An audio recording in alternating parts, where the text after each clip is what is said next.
You have an agreement with the demon that possessed you. You get control of your body during the day, and they at night while you sleep.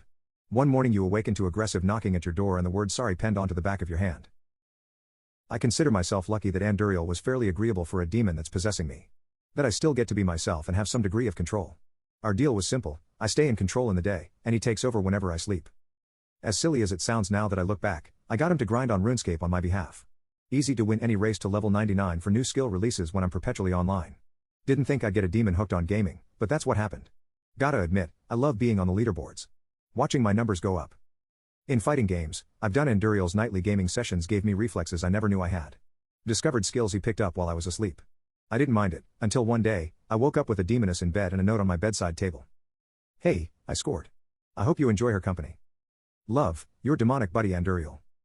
After spending half the time freaking out, and the other half trying to get dressed, I chased the demoness out. She didn't seem too happy, considering the middle fingers she was giving me. After a glass of milk and time to calm down, I wrote Anduriel a note that he should see at night. Dude, let me know in advance.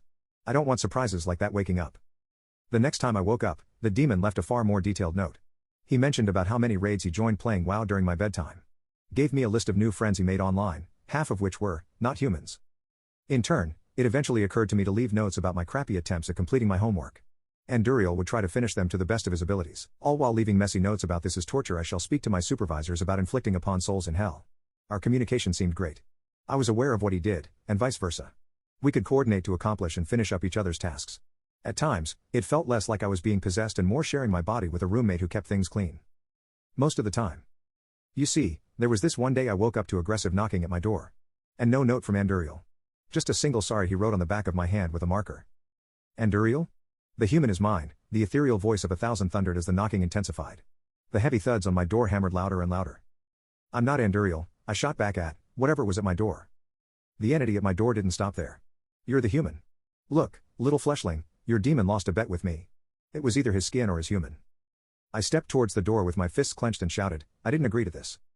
That's why I'm here to negotiate. May I come in? And if I refuse to let you in? A part of me was hoping it hadn't barged into my house because it needed an invitation. I could storm in right now, but it would be rude to do so without an invitation. Its voice rumbled like thunder in a storm. You need not fear me. I am only here for what I am due. We can strike a separate deal. What are you?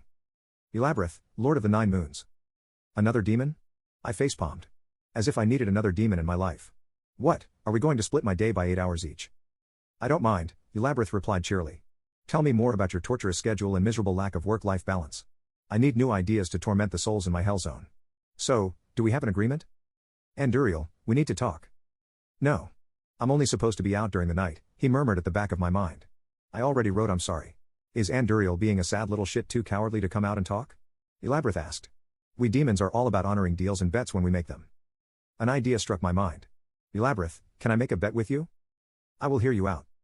If I win, your bet with Anduriel is cancelled. He gets to be the only one to possess me. If I lose, well, we split me up. 8 hours each for the three of us. What are we playing or betting on? Chess. The demon sounded confused. Why would you not pick one of your games? Because it's what you expect. Now this, you're not prepared for this. Honestly, it was because Anduriel found chess boring compared to the MMOs we played together. For some janky definition of together if you count us controlling the same accounts alternating day and night. It was my guess he would never pick this game to play with Elabrith, who, hopefully sucked at it. Oh? You think just because Anduriel doesn't play chess, that I wouldn't know how to play the game? Elabrith snickered as he phased through my door. Pardon me, but it looked like it was going to rain soon, so I had to phase in. I moved my pawn first, for the demon allowed me to go as white. It started by opening the middle so its bishop could start moving early in some chess opening that I forgot the name for. As I began to lose both pieces and was pressed into bad positions did I realize, I might end up having an extra roommate in my body.